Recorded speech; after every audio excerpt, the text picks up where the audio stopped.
फल की अभिलाषा छोड़कर कर्म करने वाला पुरुष ही अपने जीवन को सफल बनाता है। मैं किसी का भाग्य नहीं बनाता, हर कोई अपना भाग्य खुद बनाता है। आप आज जो भी कर्म कर रहे हो, उसका फल आपको कल प्राप्त होगा, और आज जो आपके पास है वह आपके द्वारा पहले किए गए कर्मों का फल है। इंसान हमेशा अपने भाग्य को कोसता है, ये जानते हुए भी कि भाग्य से भी ऊंचा उसका कर्म है, जो स्वयं के हाथों में है। ये वाक्य बताता है कि जीवन में सफलता प्राप्त करने के लिए फल की आकांक्षा छोड़कर कर्म करने वाला व्यक्ति होना महत्वपूर्ण है। यहाँ बताया गया है कि व्यक्ति को अपने कार्यों पर ध्यान देना चाहिए, न कि फलों की चिंता करनी चाहिए।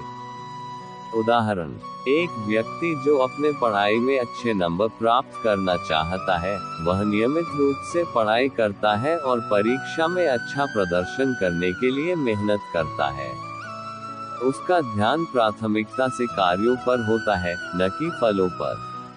वह अपनी परीक्षा में अच्छे नंबर प्राप्त करता है क्योंकि उसने अपने कार्यों पर ध्यान दिया और फल की चिंता नहीं की। यह उदाहरण दिखाता है कि कर्म करने में विशेषता रखने वाले व्यक्ति अपने जीवन में सफलता हासिल कर सकते हैं। वाक्य 2, नकारात्मक विचारों का आना तय है, परंतु यह आप पर निर्भर करता है कि आप उन्हें कितना महत्व देते हैं।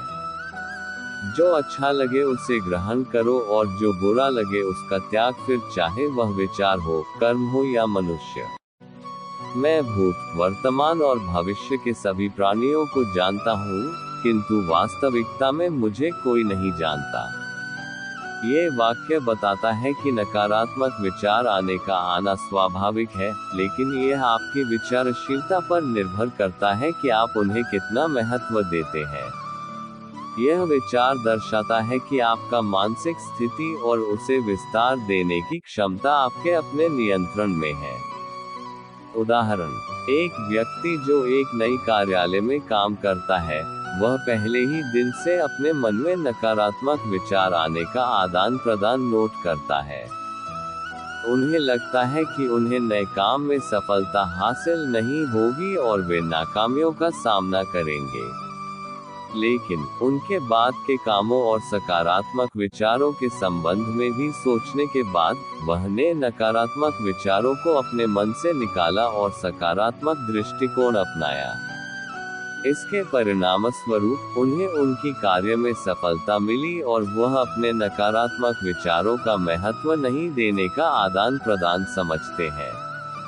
यहाँ दिए गए उदाहरण से स्पष्ट होता है कि मानसिक स्थिति और उसे देने का महत्व हमारे आत्म नियंत्रण पर निर्भर करता है। वाक्य 3, जब भविष्य धुंधला पड़ने लग जाता है, तब आपको अपने वर्तमान में ध्यान केंद्रित करने की आवश्यकता है। जो पैदा हुआ है उसकी मृत्यु भी निश्चित है, जैसे जो मृत है उनके लिए जन्म, इसलिए जिसे बदल नहीं सकते उसके लिए शोक मत करो।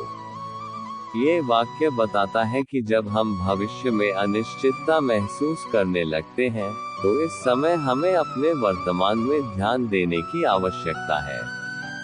यहाँ बताया गया है कि हमें भविष्य की चिंता करने की बजाय अपने वर्तमान में स्थिति के लिए ध्यान केंद्रित करना चाहिए। उदाहरण, एक व्यक्ति को अपने करियर के बारे में चिंता होती है क्योंकि उसका भविष्य अभी तक स्पष्ट नहीं है। उसका मन भविष्य में होने वाली संभावनाओं और परिस्थितियों की चिंता से भरा हुआ है। इस समय उसे यह समझाने की आवश्यकता है कि वह भविष्य को पूरी तरह से नहीं प्रेरित कर सकता, परंतु वह अपने वर्तमान में कौन है और क्या कर सकता है, उसे यही सोचना चाहिए। वह अपने कौशलों और इच्छाओं पर ध्यान देता है और अपने वर्तमान कामों में समर्थन बनता है। इससे उसकी स्थिति मजबूत होती है और उसे भविष्य में बेहतर निर्णय लेने में मदद मिलती है। यहाँ दिए गए उदाहरण से स्पष्ट होता है कि भविष्य की चिंता के स्थान पर वर्तमान के लिए ध्यान केंद्रित करना महत्वपूर्ण है।